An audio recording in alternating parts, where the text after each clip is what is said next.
भक्तों, इस बार 2025 में चैत्र नवरात्रि को लेकर लोगों के मन में बहुत ही ज्यादा कंफ्यूजन की स्थिति बनी हुई है। कुछ लोग 30 मार्च की बता रहे हैं तो कुछ लोग 31 मार्च की बता रहे हैं। यहाँ तक कि कई बड़े पंडित ज्योतिष गुरु भी इस बार की चैत्र नवरात्रि को लेकर कंफ्यूजन में बने हुए हैं और कोई सही सटीक जानकारी नहीं दे रहे हैं। लेकिन भक्तों, आज की इस वीडियो में हम आपको बताएंगे कि आने वाली चैत्र नवरात्रि कब से शुरू हो रही है, कब समाप्त होगी, किस तारीख व्रत रखा जाएगा और रामनवमी कब मनाई जाएगी। साथ ही इस वीडियो में हम जानेंगे कि नवरात्रि का पूजन कैसे करना चाहिए और किन महिलाओं को नवरात्रि का व्रत रखना चाहिए और किन्हें नहीं रखना। नमस्कार भक्तों, स्वागत है हमारे YouTube चैनल पूजा शक्ति टीवी में। पूजा के नियम क्या हैं? साथ ही भक्तों, हम आपको इस वीडियो में यह भी बताएंगे कि चैत्र नवरात्रि के दौरान कौन से 5 काम हमें भूलकर भी नहीं करने चाहिए। इन सभी बातों पर आज के इस वीडियो में हम आपको विस्तार से बताएंगे। यह वीडियो आपके लिए बहुत ही ज्ञानवर्धक साबित होने वाली है, इसलिए इसे अंत तक जरूर देखें और कमेंट बॉक्स में जय माता दी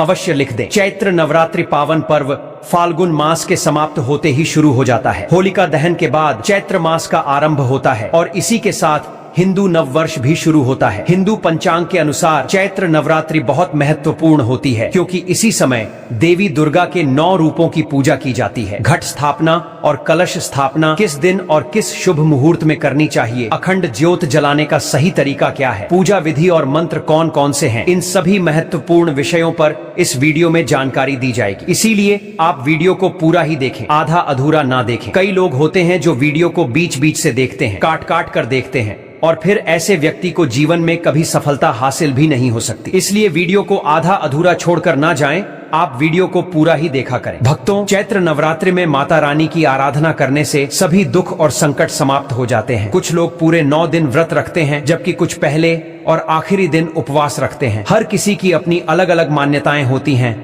और हर उपासना का अपना महत्व होता है। बहुत से लोग जानते होंगे कि एक साल में 4 नवरात्रि होती हैं, 2 गुप्त नवरात्रि और 2 सार्वजनिक रूप से मनाई जाने वाली नवरात्रि। चैत्र और शारदीय नवरात्रि को विशेष रूप से मनाया जाता है, जबकि गुप्त नवरात्रि साधकों के लिए अधिक महत्वपूर्ण होती है। हम आपको जो भी जानकारी दे रहे हैं वह शास्त्रों और पंचांग पर आधारित होती है। सही जानकारी प्राप्त करने के लिए चैनल से जुड़े रहें। अगर आप नए हैं तो चैनल को सब्सक्राइब कर लें, ताकि आपको आगे भी ऐसी ही महत्वपूर्ण जानकारियां मिलती रहे। दोस्तों, आप जानते हैं कि नवरात्रि साल में 4 बार आती है। इनमें से 2 गुप्त नवरात्रि होती हैं और 2 प्रमुख नवरात्रि, जिन्हें बड़े हर्षोल्लास से मनाया जाता है। चैत्र नवरात्रि नया संवत हिंदू नववर्ष शुरू होने के साथ आती है और बहुत शुभ मानी जाती है। अश्विन नवरात्रि, जिसे शारदीय नवरात्रि भी कहा जाता है, दशहरे से पहले आती है और इसे बहुत धूमधाम से मनाया जाता है। माघ नवरात्रि और आषाढ़ नवरात्रि गुप्त नवरात्रि होती हैं, जिनका विशेष महत्व साधकों के लिए होता है। चैत्र नवरात्रि का विशेष महत्व है क्योंकि यह नए संवत के आरंभ के साथ आती है और इस दिन ग्रहों की स्थिति से पूरे वर्ष की संभावनाओं का आकलन किया जाता है। चैत्र नवरात्रि का पर्व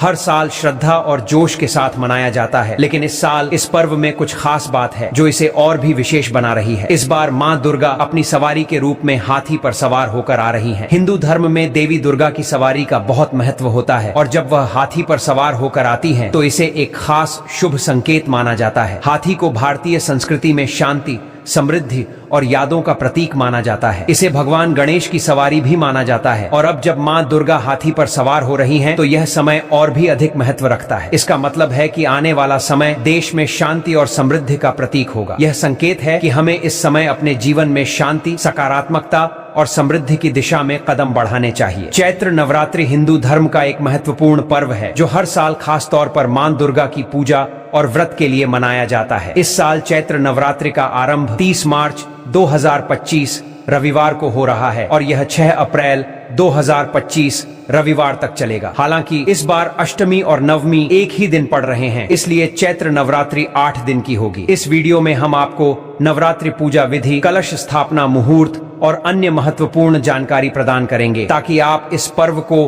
पूरी श्रद्धा और विधि विधान से मना सकें। चलिए भक्तों, अब हम चैत्र नवरात्रि की सही डे, टाइम और शुभ मुहूर्त के बारे में भी जान लेते हैं। लेकिन भक्तों, आगे की जानकारी बताने से पहले आपसे एक रिक्वेस्ट करते हैं कि अगर आप इस चैनल पर नए हैं तो चैनल को सब्सक्राइब करके वीडियो को एक लाइक जरूर करें। साथ ही आप अपनी राशि को कमेंट बॉक्स में जरूर डाल दें, क्योंकि हम राशि से जुड़ा भाग्य भी बताते हैं और भाग में चल रही परेशानियों को तत्काल दूर करने के लिए आसान से आसान उपाय भी बताते हैं। इसलिए आप अपनी राशि कमेंट बॉक्स में जरूर डाल दें। चलिए भक्तों, अब हम जान लेते हैं शुभ मुहूर्त के बारे में। हिंदू पंचांग के अनुसार चैत्र महीने के शुक्ल पक्ष की प्रतिपदा तिथि 29 मार्च शाम 4:27 से शुरू हो रही है, जो 30 मार्च दोपहर 12:49 पर समाप्त होगी। ऐसे में चैत्र नवरात्रि का आरंभ 30 मार्च से हो रहा है, जो 7 अप्रैल 2025 को समाप्त होगी। कलश स्थापना की बात करें तो कलश स्थापना नवरात्रि की पूजा का एक महत्वपूर्ण हिस्सा होता है। इस दौरान विशेष मुहूर्त में कलश स्थापना करने से मां दुर्गा की कृपा प्राप्त होती है। 2025 में कलश स्थापना के लिए पहला मुहूर्त 30 मार्च 2025 को सुबह 6:13 से लेकर 10:22 तक रहेगा और दूसरा मुहूर्त अभिजीत मुहूर्त 30 मार्च 2025 को दोपहर 12:01 से लेकर 12:50 तक रहेगा। इन मुहूर्तों में कलश स्थापना करना विशेष फलदायक होता है। आप इन समयों में अपने घर या पूजा स्थल पर कलश स्थापित कर सकते हैं। नवरात्रि के दौरान कुछ खास नियमों का पालन करने से माता दुर्गा की कृपा प्राप्त होती है। सबसे पहले काले रंग के वस्त्र पहनने से बचें। धार्मिक मान्यताओं के अनुसार काला रंग नकारात्मकता का प्रतीक माना जाता है, इसलिए इसे नवरात्रि में नहीं पहनना चाहिए। इसके अलावा शराब, तंबाकू और मांसाहारी भोजन से पूरी तरह परहेज करें, क्योंकि ये नवरात्रि के दौरान वर्जित होते हैं। नाखून काटना, बाल कटवाना या दाढ़ी बनवाना भी न करें, क्योंकि इसे धार्मिक शास्त्रों में अशुभ माना गया है। नवरात्रि के दौरान प्याज और लहसुन का सेवन न करें,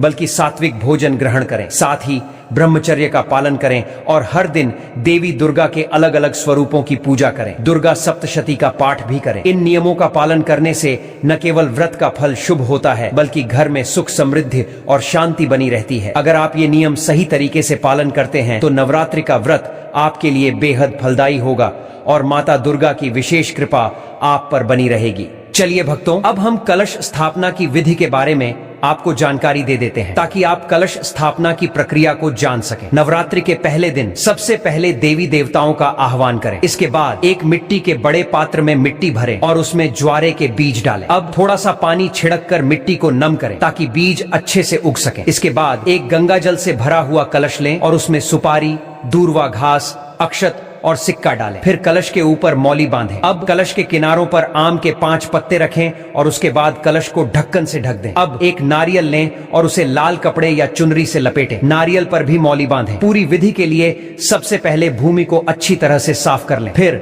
ज्वारे वाले पात्र को रखें, उसके ऊपर कलश स्थापित करें और फिर कलश के ढक्कन पर नारियल रख दें। इसके बाद सभी देवी देवताओं का आह्वान करते हुए नवरात्रि की पूजा विधि पूर्वक आरंभ करें। कलश स्थापना के बाद उसे 9 दिनों तक मंदिर में रखें। हर दिन सुबह और शाम कलश में पानी डालते रहें, ताकि ज्वारे अच्छे से बढ़ सकें और पूजा की पूरी प्रक्रिया विधिवत पूरी हो। इस प्रकार श्रद्धा और विश्वास के साथ कलश स्थापना करने से घर में सुख, समृद्धि और आशीर्वाद का वास होता है। चलिए भक्तों, अब हम जान लेते हैं कि नवरात्रि में 9 दिन माता रानी की पूजा कैसे करनी है। नवरात्रि के दौरान माता दुर्गा की पूजा करने के लिए यदि आपके पास समय कम है और आप सरल विधि से पूजा करना चाहते हैं, तो यह तरीका आपके लिए बेहतरीन रहेगा। सबसे पहले नवरात्रि पूजा के लिए कुछ आवश्यक सामग्री जुटा लें, जैसे एक चौकी, लाल कपड़ा, अक्षत, माता दुर्गा और गणेश जी की प्रतिमा या चित्र, पीतल या तांबे का कलश, लोटा, सिक्का, पुष्प, लाल चुनरी, मौली, मिट्टी का दीपक, लौंग,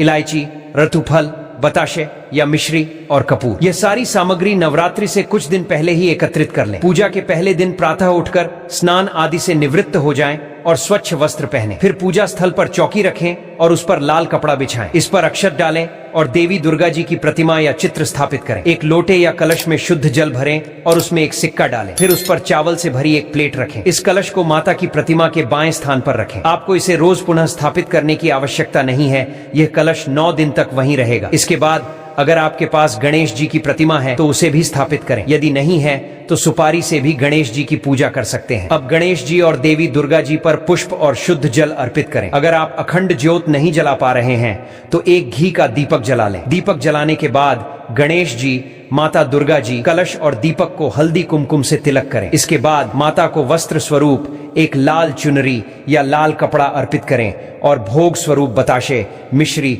और फल अर्पित करें। हवन के स्थान पर आप एक मिट्टी के दीपक में कपूर जला सकते हैं और उसमें लौंग का एक जोड़ा डाल सकते हैं। यह हवन पूरे घर में सकारात्मक ऊर्जा का संचार करेगा। यह दीपक और कपूर 9 दिनों तक जलता रहे। इससे वातावरण में सकारात्मकता बनी रहती है। अगर आप कन्या पूजन नहीं कर पा रहे हैं तो आप घर पर छोटी कन्याओं को बुलाकर उन्हें फल, प्रसाद, मिठाई या दही जलेबी खिला सकते हैं और श्रद्धा अनुसार दान दक्षिणा भी दे सकते हैं। इसके अलावा आप माता के भजन सुन सकते हैं और उनकी आरती उतार सकते हैं। पूजा के अंत में दीपक और धूप दिखाकर माता दुर्गा और गणेश जी की आरती उतारें। आरती के बाद अपने मन में आने वाली भूल चूक के लिए भगवान से क्षमा भी मांगे। आपका नवरात्रि का यह पूजा तरीका सरल, सटीक और प्रभावी रहेगा। सबसे महत्वपूर्ण बात यह है कि आपकी श्रद्धा और आस्था माता दुर्गा के प्रति सच्ची होनी चाहिए, क्योंकि यदि आप सच्चे मन से पूजा करते हैं तो देवी की कृपा निश्चित रूप से आप पर बरसती है।